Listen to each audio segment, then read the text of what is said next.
right, welcome back, everyone. Who's back? Go in the chat and say I'm back.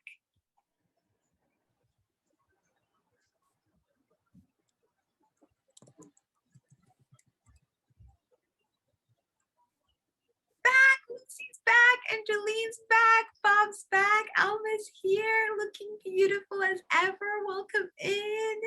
Hi. Hello, hello. All right, let me spotlight you guys. Jardina's back. Welcome back.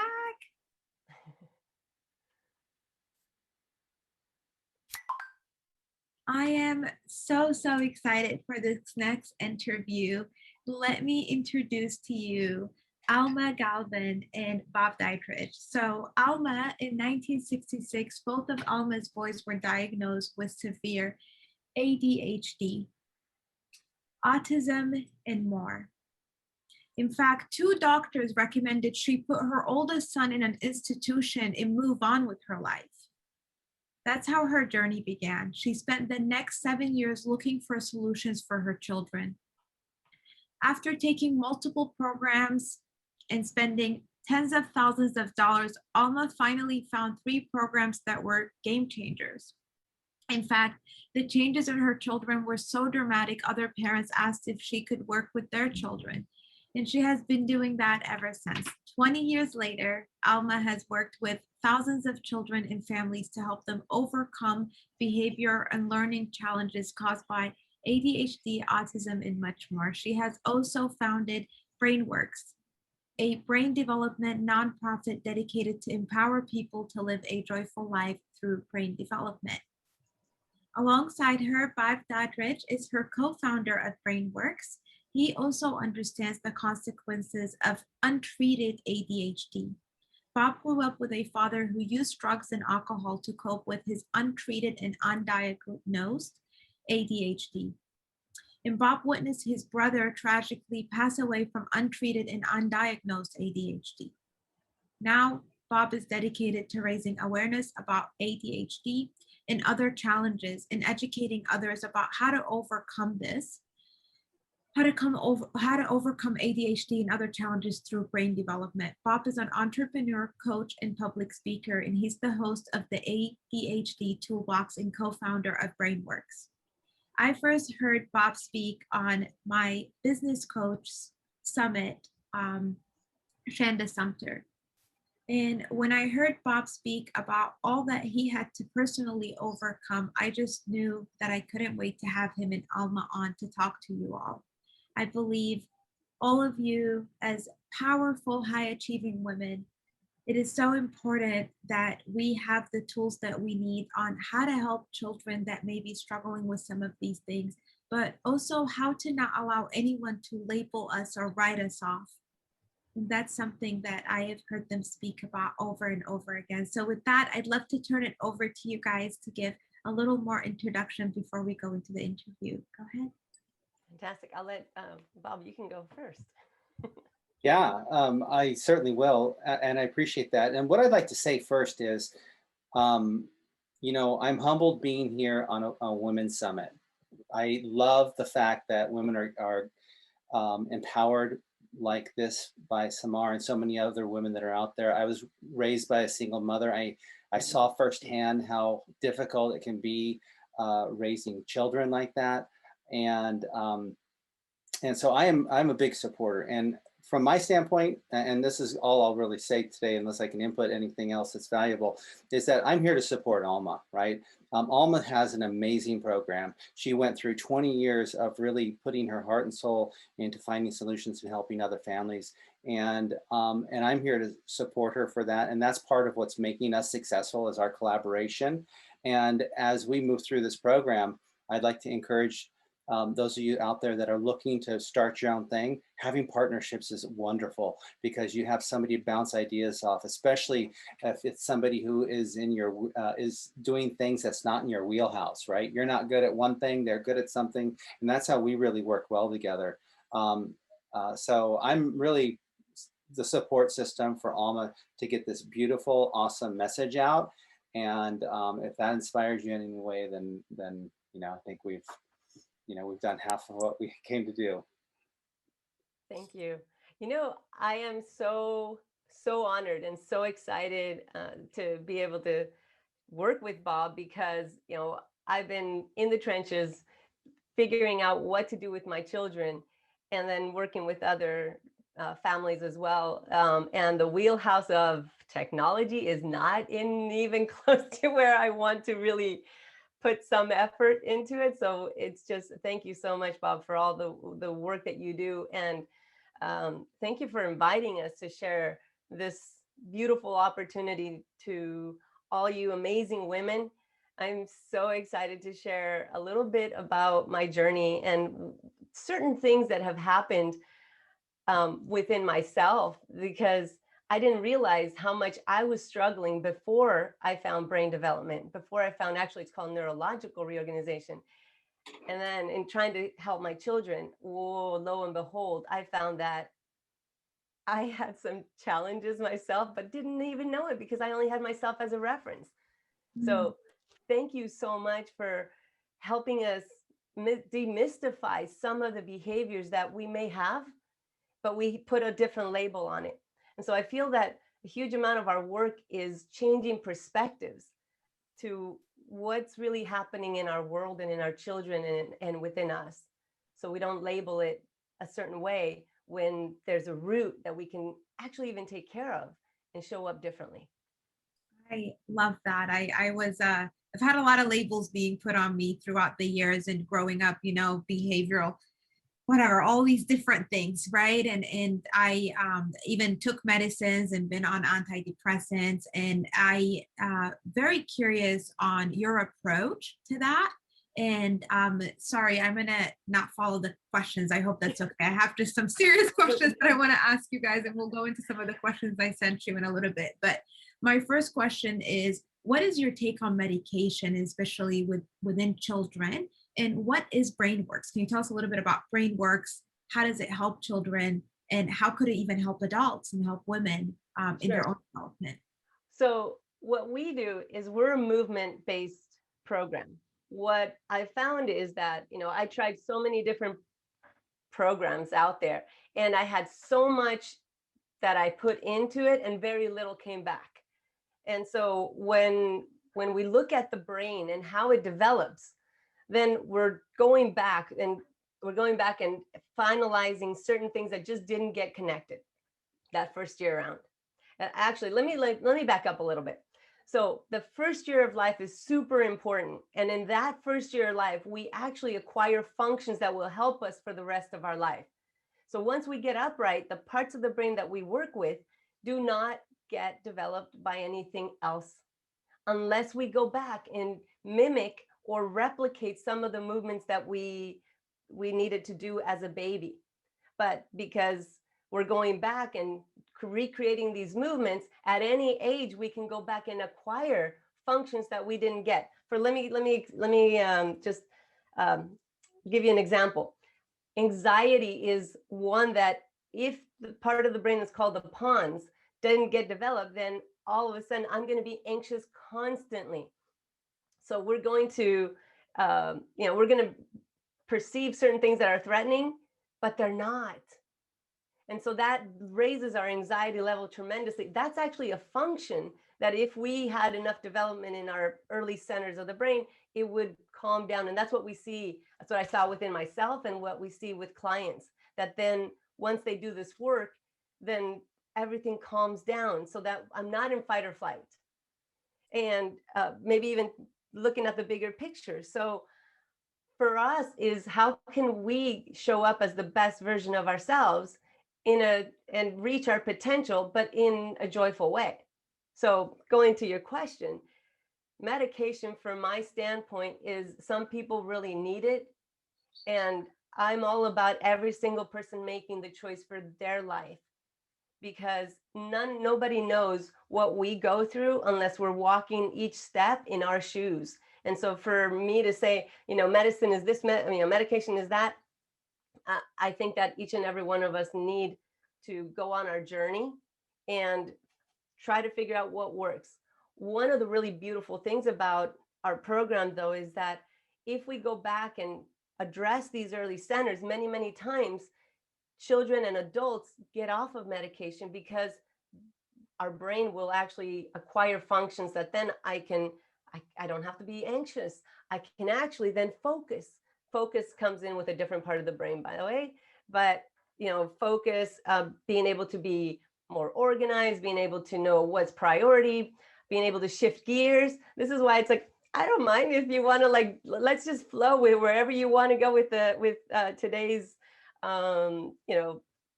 session with us, because at another time this would have freaked me out, you guys. That's like, what you mean? I don't know where's she gonna go. Now it's like, okay, let's play, let's go. So does that, I give you an expanded version of our answer to that, but that was powerful. I think what's the question that's coming up, right? How do we do it? How do we change the way our brain works so that we can get out of some of these things that maybe for so long our brain was programmed to go into? Right. So there's very specific movements, like I said, that we all as humans need to do from the very beginning. Certain movements are instinctual, and they're called reflexes. And there's a lot of research on reflexes. And reflexes, there's a set of reflexes that even start in utero. And they come on and they do their thing, they integrate, and then another set come on. And then all of a sudden, we are born. Well, actually, being born is a reflex, except that sometimes now in our culture, we bypass certain reflexes. And there's a lot of, if you really need to have a C-section, by all means, but certain C-sections are happening, but not really needed for medical reasons. And we're kind of messing around in some areas and not allowing that child to really get the development that it needs, the movements that they need in order to be able to acquire these functions that are so, so needed for the rest of our life. So as we're here, one of the parts of the brain that develop is called the pons. That's the very first part of the brain. It's actually part of the reptilian part of the brain. It's way, if you go back here and just go clear across, you'll actually hit like this little indentation between, you feel that? Nicole feels it. Right there, that's your pons. And your pons is your fight or flight regulator. It's the part of the brain that, again, that it will allow my brain to know when something is threatening and when it's not. But if it didn't get enough development, and the pons only develops when we are on our belly. So belly time is super important, not just like a little bit of belly time. It's a massive movement, but we don't know that. I didn't know that. So when you say movement, you're talking about actual movement, actual physical movement that a baby would have, and then we would have as children. Yes.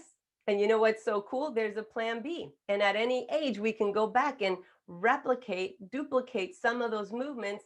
Our oldest participant is 79. How cool is that? And a very successful woman in our world. But she has figured out that, oh my gosh, I am working so much more than I really want to. So she's going back and she's luxuriating on getting these functions and showing up a lot calmer in a different way. So babies creep, babies move. Some people call that crawling. I like to call it creeping. You're basically scooting on your belly, movement on your belly. And there's a sequential movements that babies do on their belly. And as we move along, there's a code. There's a sequence of codes, actually. There's a sequence of movements that as we move along, then that's when we acquire these functions. So this is what's so cool. You ready? At any point, I can watch somebody do a movement on their belly and know how much the brain is organized, or how much the brain is disorganized, or basically how much are we having to work overtime. So when we go back and we do these movements, all of a sudden it's like, oh my gosh, things are easier. Like one of the things that I found is that I was a mess, you guys. I seriously was, with two kids that had so many challenges, and there was really nobody that was telling me what to follow, what to do. And everybody's having, having two kids with very severe, challenges. I was like, can somebody just please tell me? And everybody's having like therapists, like a revolving doors of therapists. And I'm like, well, one, I can't afford that. And two, I don't know. I didn't see the therapies that I was doing wasn't doing enough. So my stress level, not just because of that, but it was always high. I just didn't show it. So some of us have that stress level going within us, but it's still part of the brain. A long time ago, when we saw saber-toothed tigers coming, we wanted that Pons to be super active. So it would take us out of fight or flight. I mean, it would take us out of the threatening situation. Now it's only like when we really are in a life and death situation, we want that to be able to keep us safe. But none of us are really in a life and death situation on a daily basis, yet the anxiety makes and what's going on in our world right now, especially right now, it makes us feel like it's a life and death situation, but it's not. And so what's so cool about our program is that we actually went virtual 2 weeks before COVID hit us. We didn't even know. So talk about timing, right? And some of our clients, many of our clients actually share that they're even calmer now, even after 2020 and where we're at right now, than they were before. So that's pretty cool. Incredible. That's incredible, right? It sounds like you sort of were looking for things to help your children and found out that the same work and the same movement development helps even adults as well, not just children, in being able to go back and really have some of these same advancements in the brain. Before you guys joined us earlier today, we actually started the day with this video that I love of conscious leadership that's about being above the line or below the line. And it very much touches on that. It touches on how we go below the line when our ego gets threatened. And so we go into fight or flight, right? And so one of the things that I gave everyone was an exercise in breathing and doing some deep breathing that'll sort of calm your brain down and allow you to go above the line. I am not a brain expert though, so I would love to hear from you. What's an exercise? So I just want to make sure I understand this exercise correctly, because I am absolutely going to challenge all of us to try it. So this exercise that you're describing to us is actually people sort of laying on the floor, laying on their belly and crawling, sort of in a baby sort of stage. Is that right? It is. And it sounds very simple, and it is very simple. And yet, let me tell you, it is not simple. Because you have to do it on a consistent basis, on a continuous basis, until the brain is actually the one that will let us know when it has had enough development. And so we are basically like the roadmap to help people understand what to do, when to do it, for how long to do it, because that's been actually the journey that I've had, that it's not as simple as let's just go and creep. It's, we have a ton of stuff going on already with work, with kids, with everything else. And so it was a ton of trial and error. How long do we want to, how long can we do it? How long is it feasible to ask anybody to do it and still have a life? And so creeping is something that we really have to be careful with, and help parents and adults also really understand what they're going to be doing, because they're basically going to be reorganizing the brain. Things are going to start to shift in the brain massively. So what we could do is we could do one of the movements that can show you how to get out of fight or flight right here, right now. Like, well, you're not in fight or flight, but if you get triggered or if you get really anxious, I'm going to show you one that's really, really simple. Okay, yes. Okay, so my favorite one, to be honest, and that's why I'm going to even lead with it, is actually called thinking caps. So let's do a pre and post activity so everybody can feel it, okay? So I want everybody to get just centered and just centered and calm. And I want you to turn your head, because this is a pre-activity, okay? Turn your head as far as you can. And I want you to note if you notice any tension in your shoulders, listen to the sound of my voice, and any how far can you actually go? Notice that much, okay? And then let's go to the other side and notice this again. Do you feel any tension in your shoulders, your back, your and then come back to center. Okay. So thinking caps are really, really simple. What they are, what you're going to do is you can take your pincher fingers and you're going to go up to the earlobes, actually the ears, and you're going to go all around the perimeter of your ear, and you're going to pinch and uncurl, pinch and uncurl. Can you see that? Bob has the greatest ears to be able to show that. Look at that. Because you don't have so much hair around them. No. So, and then you're going to go all the way around until you get to the earlobe. And when you get to the earlobe, you're going to do an extra tug, or maybe actually a little bit outward, okay? And you want to do both ears, okay? And everybody go up to the top again and do again, pinch and uncurl, pinch, uncurl, pinch, uncurl. I can't see if everybody's doing it, but I love that Nicole is participating.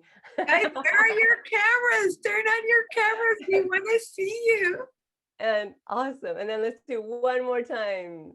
Jendra, thank you for turning on your camera. Fantastic. And we're going to only do this 3 times, okay? We're not going to do this till the end of the afternoon. And extra tug right here. All right. So that was it. It's about 30 seconds. It's one of my favorite movements, and this is why. Now, everybody go ahead and get into center.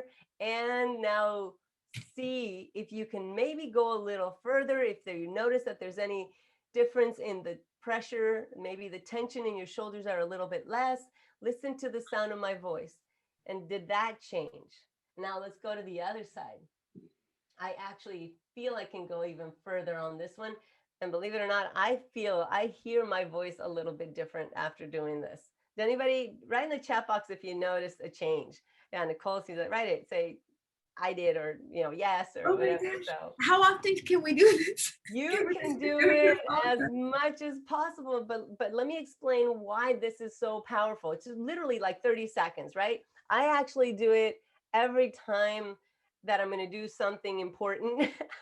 Anytime that I want my hearing ability to be heightened, anytime that I want to be able to sing better, talk better, for all these things, this really works well. But it also allows us to get out of fight or flight in a very easy way. This is why. There's a reflex that's called the tendon guard reflex. And when we feel stress, our bodies lean forward, then we go on our actually tippy toes, in a sense. We go to the balls of our feet. And in this position, I'm ready to run or I'm ready to fight. There's a lot of adrenaline. There's a lot of other stuff going on, a lot of things going on within my body. So when this reflex gets triggered, my first and second vertebrae lock. And my calf muscles contract, because in this position, I'm ready to run, I'm ready to fight, right? But I may just be in a board meeting. I may just be, going to go talk to my partner, or, just have a meeting. And if I'm feeling all of this, even if I'm sitting, this reflex can get turned on.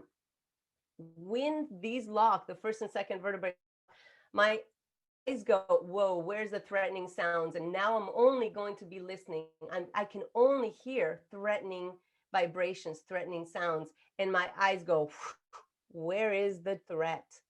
And so now whatever activity I'm doing it, but not really in an integrated state. I'm in a fight or flight mode. I have no peripheral vision. How good are we when we have no peripheral vision? What about if we're sitting next to our children and we're trying to get them to do some schoolwork and we're sitting next to them? Can they see us? No, they can't hear us either. But we're thinking we're doing a great job. We're trying, but our kids can't process, can't do what we're asking them to do.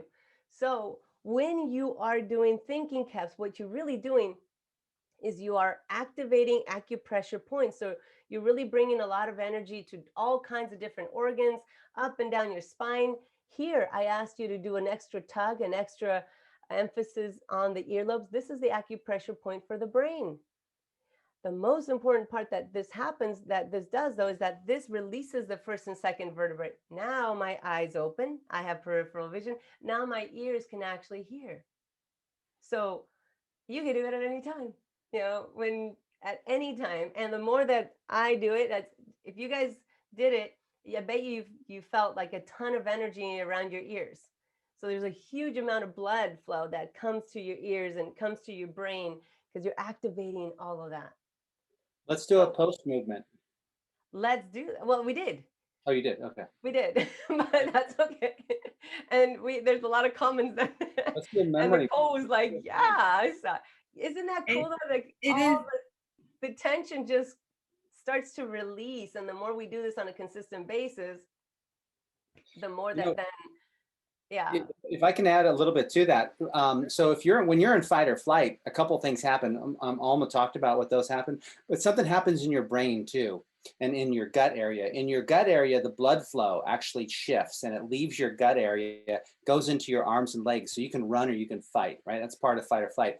The thing that happens in your brain is it leaves your cortex, right? Which is a logical, reasonable, rational, the thinking part of your brain, the conscious part, and it goes to the back of your brain or lower part of your brain, so it can be reactive, right? So you're super reactive in fight or flight, and you can run and you can fight, but you can't think very clearly, right? Your rational brain is like shut off.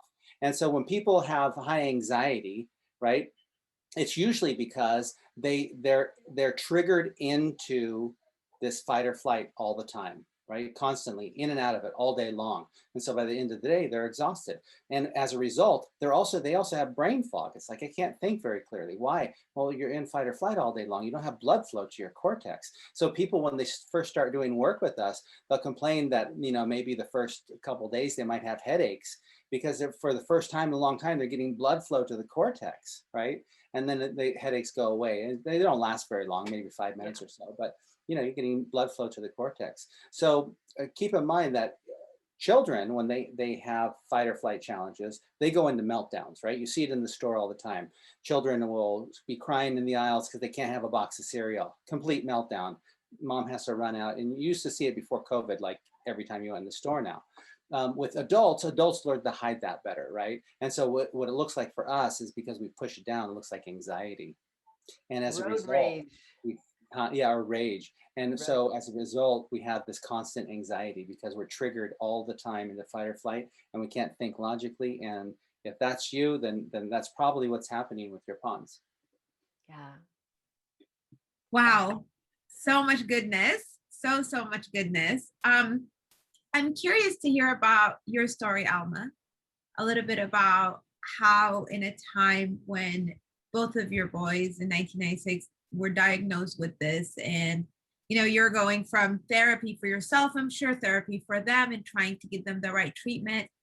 How did you decide to keep going, to not give up, and how did you decide that this was sort of your purpose in life? So a huge part of this summit today is really about how do you unlock what is the purpose that you have in life, and then how do you just sort of step into your leadership to go for it.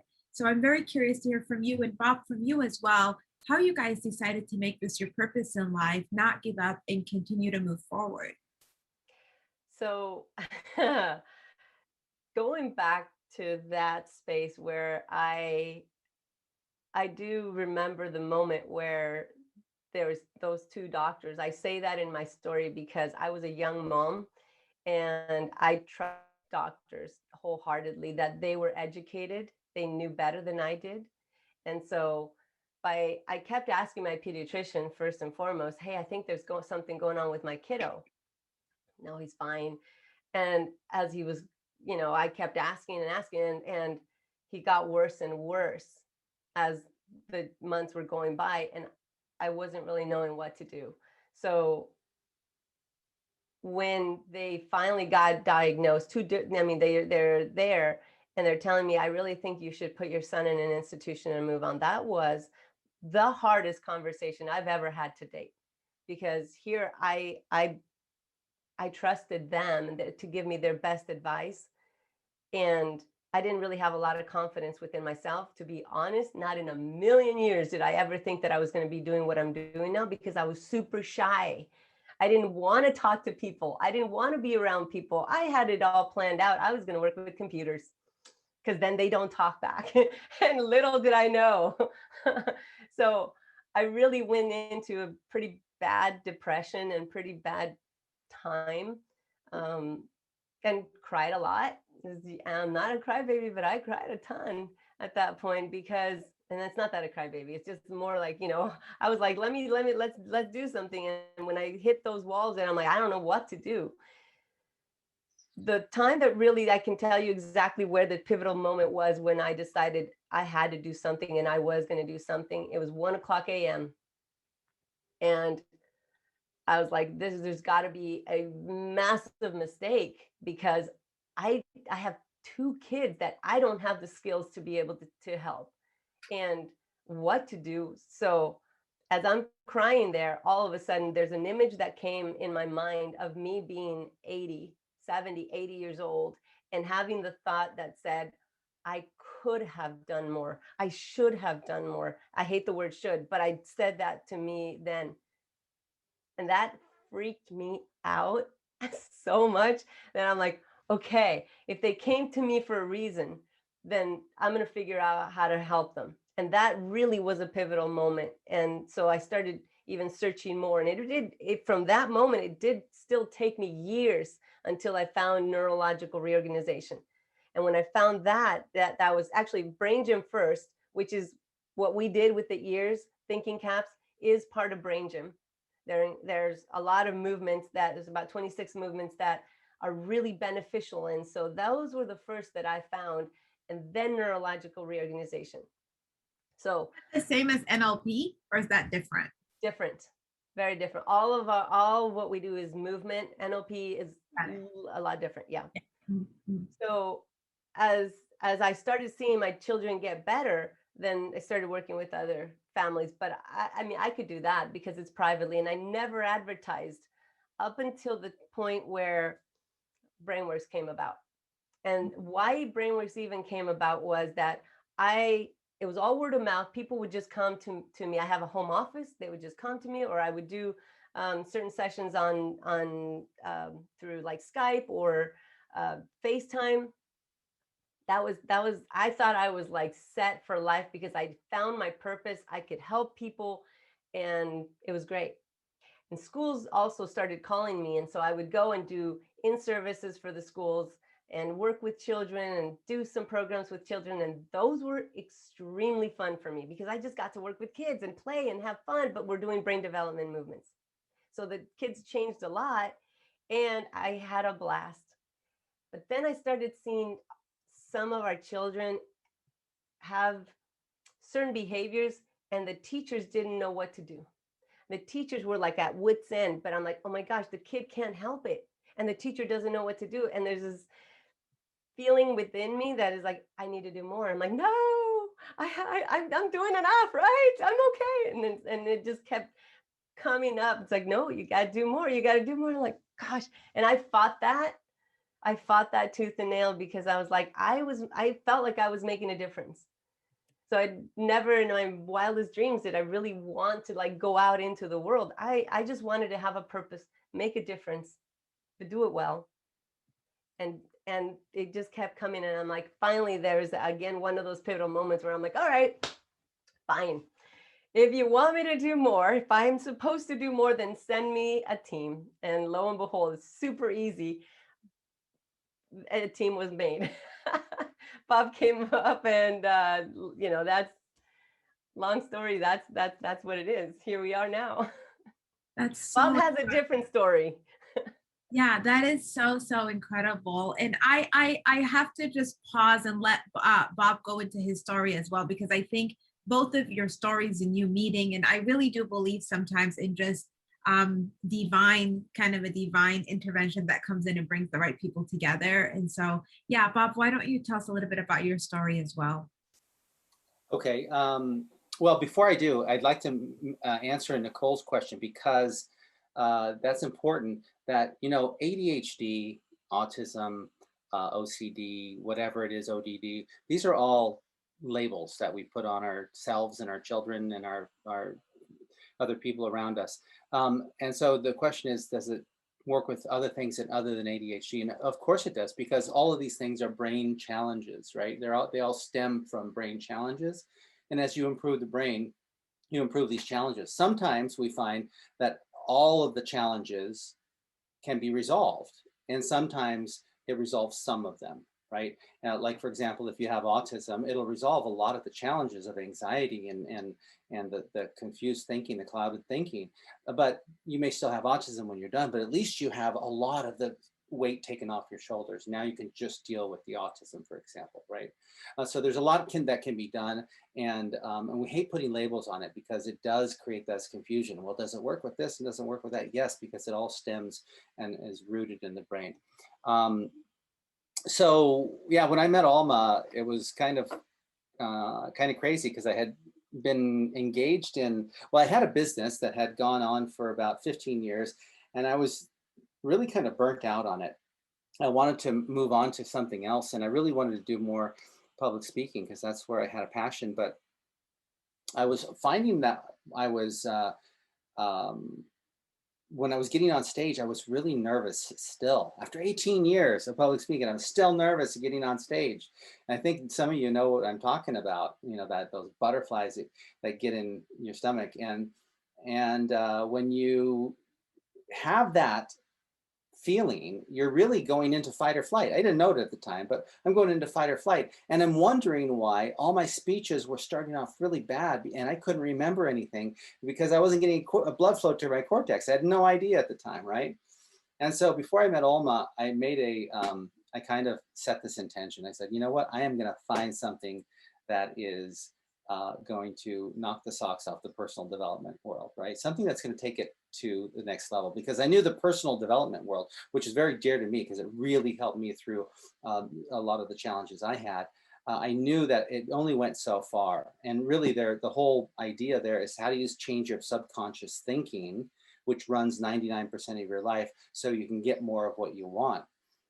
Because your subconscious thinking, you know, drives your behavior, right? So if you want to open a business and subconsciously you don't think you're good enough to open a business, subconsciously you'll be cleaning the kitchen and the bathroom and mowing the lawn. You'll be doing all the stuff that you didn't want to do to avoid going and starting that new business because you don't think you can do it in the first place, right? And so that's what that looks like. And so how do you change that? Well, you change your subconscious thoughts about yourself so you believe you can do that. But that's what personal development wants. But it takes a long, long time to do it. And so when I met Alma, she said, well, you know, I really want to take my message out and I really want to get it out to, you know, country, you know, throughout the United States. And I said, well, you know, you have to go virtual and that would be worldwide. She said, great, even better. And so that's what we started to do. We started to put that, build a program that was virtual. And she said, you really need to do my program first. And I said, okay, great. What is it? And so she went through and she showed me how to do something called a rewire, which is which is a technique she uses to rewire the subconscious. And we did about 4 or 5 or 6 of these rewires. And one of them was I am enough, right? Programming I am enough into my mindset. Because she really had a strong feeling that that's what was coming up for me as I went on stage. And that kind of resonated with me too, right? I didn't feel like I was enough getting on stage. Who am I to get on stage when, you know, there could be a dozen people or more that knew more about what I'm talking about. So, you know, I really felt this incongruency and this self-consciousness and all this other stuff, you know, this imposter syndrome that you guys talked about earlier, right? So we did a few rewires, and within 2 months, I found myself speaking on stage in front of 700 people at Dell Computers in a paid speaking gig in Vancouver, Canada. And so, and it was like the first time I had ever done that. So results speak for themselves, right? And I had never done anything close to that. And all of a sudden I'm doing this. And for the next 6 months, I had myself booked out at speaking gigs at least twice a month. And most of them were paid, right? And so all of a sudden the floodgates started to open. I said, oh, we got something here. Let's take this on, right? And then, and me with my personal development background, I'm telling Alma, let's build a personal development course. And so we started to develop the program. And then as I started interviewing the people, you know, the people that she worked with, she worked with thousands, what I found was they're all raving about the changes in their children, right? And how their children had changed. I thought, well, maybe we should look at that aspect. And then we looked at it deeper. And you know, this is my bad for not noticing in the first place. But when I looked at the statistics, you know, ADHD up 40% since 2008. That's huge, right? 40% since 2008. In the 70s, autism was 1 in 15,000. Now it's like 1 in 36 or so children that have autism, right? So the numbers are skyrocketing, and we don't know why. We're not the why is this happening people. We're the how do you correct it people, right? And so I told Alma, I said, I think we have to go in this direction, because that's what everything's saying, right? All the data, all the testimonials, all the other stuff is saying that we need to go in this direction. And so I went, I said, how can I support you to do that? We did it. We had all the videos shot. We just tweaked a few things, and we went for it, and the rest is kind of, you've heard the story from there on out. So that's kind of my story. I mean, I won't go into the whole dad thing and stuff. That's a different, longer process. So. Well, I think my next question might guide you to go there, but okay. This is so powerful, right? What you guys do, I think, is incredible and so needed in our world today. I think a lot of people are starting to wake up to the pain of putting labels on people, putting labels on children, and how it is so unuseful. And that what one person is going through with the same label as someone else could be extremely different, and what one person may need could be completely different than someone else. So you guys bringing this to the world is something that I definitely wish I had more of growing up. I just want to pause and get some of the questions in the chat answered. So lots of people are sending you guys questions in the chat. One of them is, I sleep in a fetal position every night. Does that help soften childhood trauma? Well, it's very, see, our bodies have this wisdom if given the opportunity, right? So sleeping in the fetal position is a way of comforting yourself. It doesn't develop the brain, because we need movement in order for the brain to get developed, but it's a very, very beautiful position, and it's a very comforting position. So luxuriate that you're connecting to a younger self, a younger part of you, and that's beautiful. Yeah. Sashi says, I'm an autistic mom. My son has autistic tendencies, but has never been diagnosed. But received therapy. Sashi, let us know if you have a specific question that you'd love to get answered here. I can definitely ask Alma in. Well, I want to expand a little bit on, I mean, you have a question, go ahead and ask it, and then I'll have a couple thoughts on that. So when it comes to therapy and having, so he does qualify for therapy, what would you suggest as to, because he's a boy, I've noticed that when he has more male therapists, it does a lot better with them. So what is a good balance for that type of, am I just upfront with the clinics that he goes to and just say, I want a male therapist for him? Or like, what would you suggest? You could do that, because, there's definitely certain people that connect differently to different energy, and males have a different energy. It's just flat out. It's really about the energy, to be honest. So there's some women that are therapists that are extremely neutral and kids and calm themselves, because see, that's the thing. If the person that is giving the therapy is in a calm, grounded, and holds the space for that child to be able to go to their next level at that moment, they're going to do great. To be honest, this is one of the reasons why our program really focuses on the parents. And it's a whole family, but we focus way more on the parents, because if we as a parent get our stuff together, right, if we're more calm, our children respond with the same energy that we have. So I would say, though, you should email us because let me tell you why. One of the things that I found in my journey was that therapy works, except that sometimes it's done in a not the most beneficial way, because if we go back and we fortify the foundation, then the brain will be able to intake the therapy with greater success. But if we're doing therapy first, then we're taxing many times the parts of the brain that are already taxed, and they're doing overtime. And so what we want is we want the brain to get more of a sequential growth that happens, and not see, a lot of us, we were pushed to grow too fast. And now we have gaps. And so when we go back and fill in these gaps, now we can learn with greater ease. And so I used to say that our mission was really more about helping people be like reach their potential, no matter what it is, because we all have different potentials. Now I want to say that I want to help people reach their potential with joy and to be able to understand themselves. That's cool that you say that though, because he's such a joyful kid. And like I had a session with him with someone who was, I've never heard about it, but it was like you guys were talking about the subconscious, and so he was like talking to his subconscious.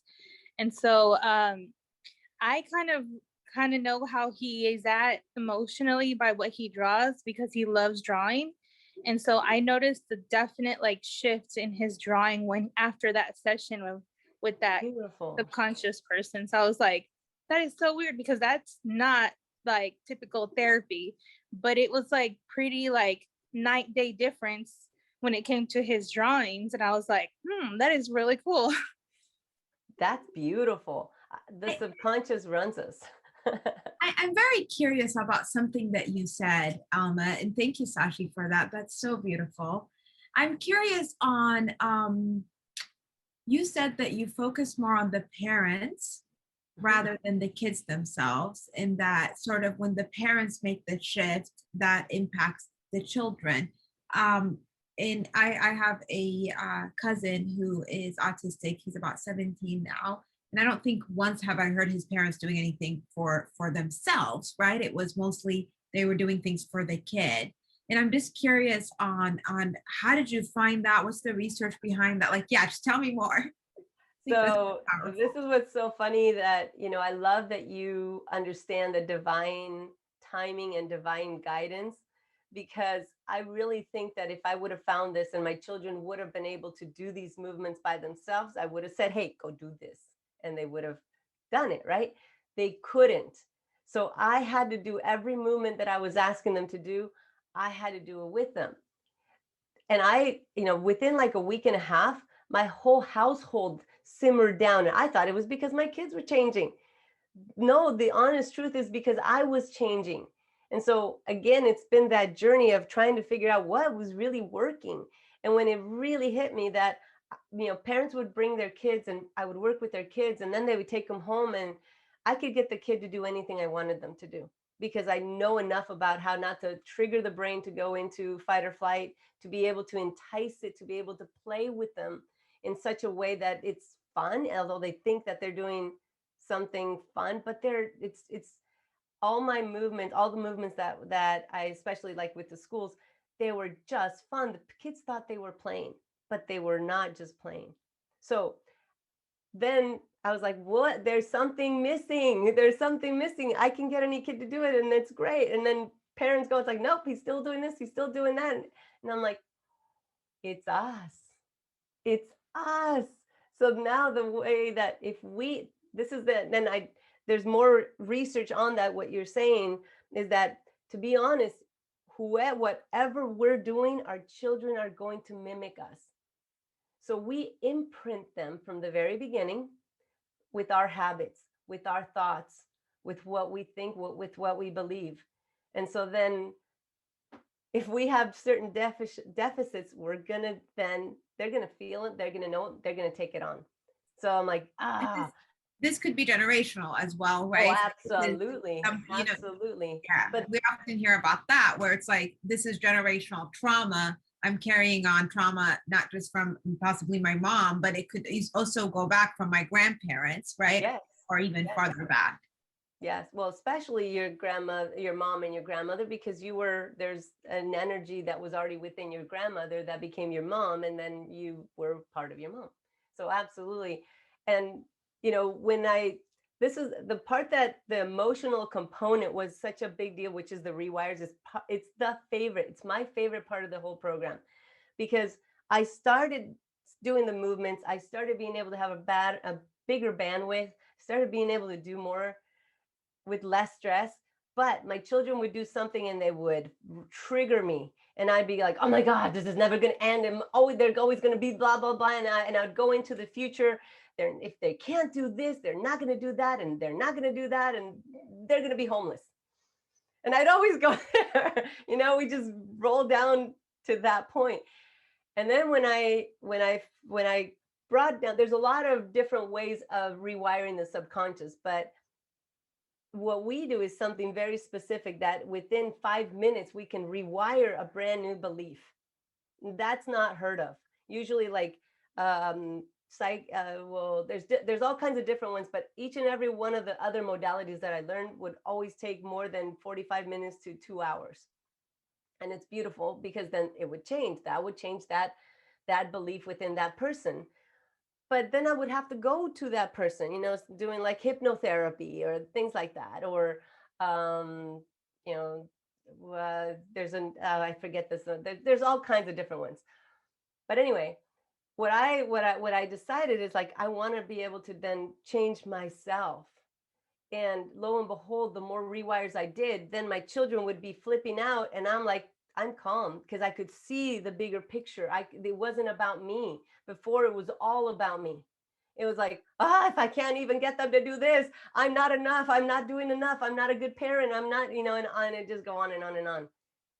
I want to take that thread and keep it going a little bit. So something that I'm finding in leadership, I'm finding in even becoming an entrepreneur, right, is that when I can take it off myself, yes, be outwardly focused, right, and just focus on how I can serve, how I can love. And it's really, I'm out of this conversation of how do I look, the comparison. I'm just out of all that, and I'm into my just love, and that's the best way I can describe it, you guys. But it's just, I'm in my love of giving, right? That helps me sort of step into my leadership, step out of my anxiety. When Bob sort of, pointed to no blood is flowing here, I absolutely went back to even today, when we first started today, you guys, right? I think anyone who was here at the beginning of today, you saw me go into my anxiety and just be in panic. Like, I can't go live on Facebook. What's happening, right? I couldn't think anymore. And so that happens. I'm curious on how have you, or if you haven't, how might you? A lot of us here are leaders in organizations or entrepreneurs. How might you use this to step into your leadership or to help others step into their leadership? Well, in everything that triggers us, then that we have an opportunity to go deep and find where is the root cause. Because every time that, way back when we were kids, anytime that something that we couldn't make sense of it, we fragmented. And so then, because we couldn't make sense of it, our little brain couldn't make sense of it. And so every single time, like, let me give you an example. Let's say that I'm a baby and I'm hungry, but my mom decided to go and take a shower at that point, and I'm crying. And so the way that babies communicate is by crying, right? I'm hungry and it's life and death for me, but I'm not heard. That could be a fragmented piece for me for the rest of my life, that it's like, I'm not heard. And so every single time that something comes in my life and I'm not being heard, that gets triggered. I'm not heard. And then something else comes later on. I'm not heard. And it just gets bigger and bigger and bigger. And so every time that we get triggered, if we can then ask ourselves, where is that root coming from? And our subconscious knows it all. So if we just allow some time to have that bubble up, it's like, oh, that came when, I wanted milk in a glass and my parents could not understand me. So I wasn't heard that that's what I wanted. And that became a theme, that every time that I had a like, or I wanted something, I wasn't heard. And it kept reappearing in my life until then I figured it out. It's like, oh, I keep getting triggered that I'm not heard. So then I did a rewire. I am heard. I hear myself. I value myself. I show up as the best version of myself. I say what I think. And all of these are rewires. All of these are new beliefs that then I just downloaded. And I went to town and downloaded a ton of new beliefs for myself that then allowed me to be able to show up differently, much, much differently. If you would have known me before, I'm very, very different in the sense that I was very quiet, and that has to do with the brain, but also with beliefs. So Sorry, yes. when you say you went to download these, I want to give some actionable advice that people can take here from this, right? So when you say you went back to because I've done some work with my therapist and like going back to download different beliefs. I had issues around abandonment that I had to go back and download things around. And I mean, going back to download, that took years of work. So I'm just curious on when you say you're going to download, is it using these exercises that you described to here so that it's actually pretty quickly that you could, how incredible is that? So Bruce Lipton is an incredible hero of mine because he really put the science behind all the things that I kind of figured out, but I couldn't really articulate him until I read his book, Biology of Belief. And what he says is, and that from the age of being in utero to the age of 7 years old, we're downloaded with 80% of our beliefs of how we see ourselves. And so one of the things that he said, though, that just blew everything out, that I'm like, oh my gosh, that is like the gold nugget for me, was that he said that at that point, our brain is synchronized. So their left and the right side of the brain, there's no dominance. And it's synchronized. That's why we have kids that are 4, 5, 6 years old that they can learn several languages and it's no problem because of that synchronization thing that happens. But it also turns on something that's called super learning. And with super learning on, that's where you want that subconscious. It's wide open, and you can download, a rewire. You can download a new belief about yourself within, literally, I could do it in 3 minutes. Usually I teach my clients to do it within maybe about 7 minutes, right? I know that's where Bob could go into stages and not feel that, because there's different beliefs that then were supporting him. What's so beautiful, it's that it's a gradient shift that happens. You don't have to think about it. You just show up. And so therapy is wonderful because it allows us to be able to go back and decipher certain things. What we do in the program is that we just ask people to download massively, because that's what happened when we were kids. So, but now we're doing it purposely. Now we're doing it consciously. So we start with like, I am enough. I allow myself to play. I hear myself. I am heard. I am valued. I value myself. So can you imagine just like every single day doing a new belief for yourself consciously?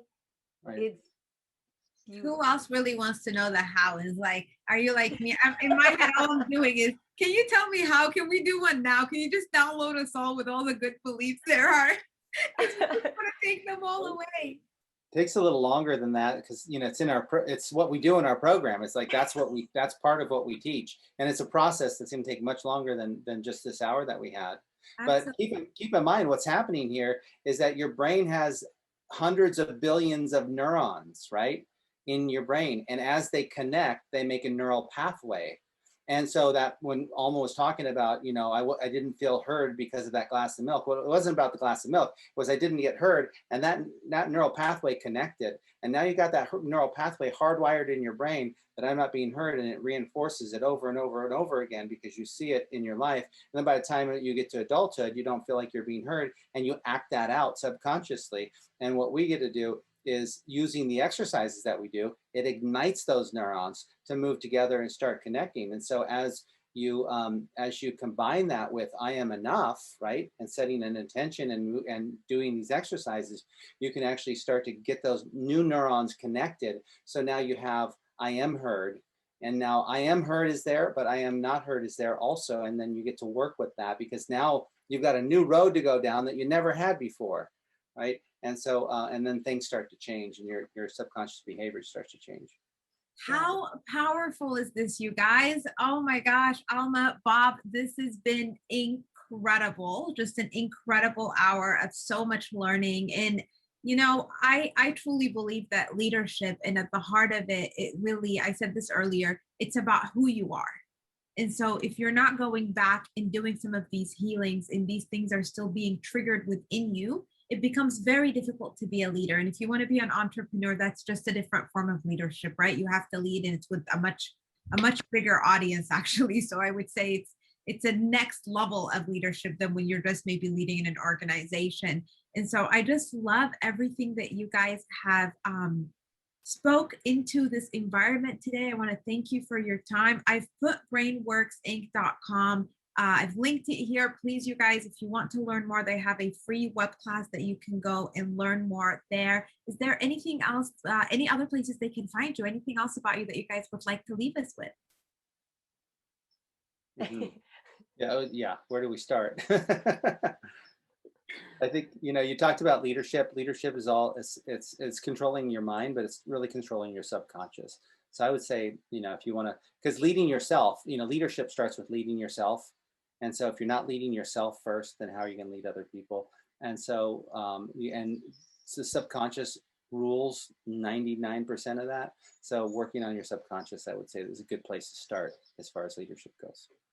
And if you go to our website, there's quite a few ways of getting in touch, and we're actually going to start a new newsletter. Hopefully you guys can go there and sign up to get our newsletter. We're excited about it. It's going to be called Pathways to Integration. Oh, I love that. I'm signing up. I definitely recommend you all go sign up for this. This is so, so powerful and so important. And I know for many of us, we sort of, focus outwardly on maybe, hey, our kids need this. But I think the power that you have brought here is that when our kids are going through ADHD or autism or all of these different things, it is so important to recognize that it's not just about being a better leader, but to be a better parent, we have to be a better person. And so being more self-aware helps us so much with integrating all of that into being who we are. So Alma, Bob, I can't thank you guys enough. I know I will be going and visiting their website and signing up for this newsletter. So you guys, I highly recommend that you all go and sign up. This has been absolutely incredible. Thank you again for your time today. Thank you. Thank you, everyone, for being here. Yes, absolutely. Thank you, guys. And if you have any questions, definitely send them their way. I'm sure there'll be a way to contact them on their website as well. Thank you guys so much. Thank you so much.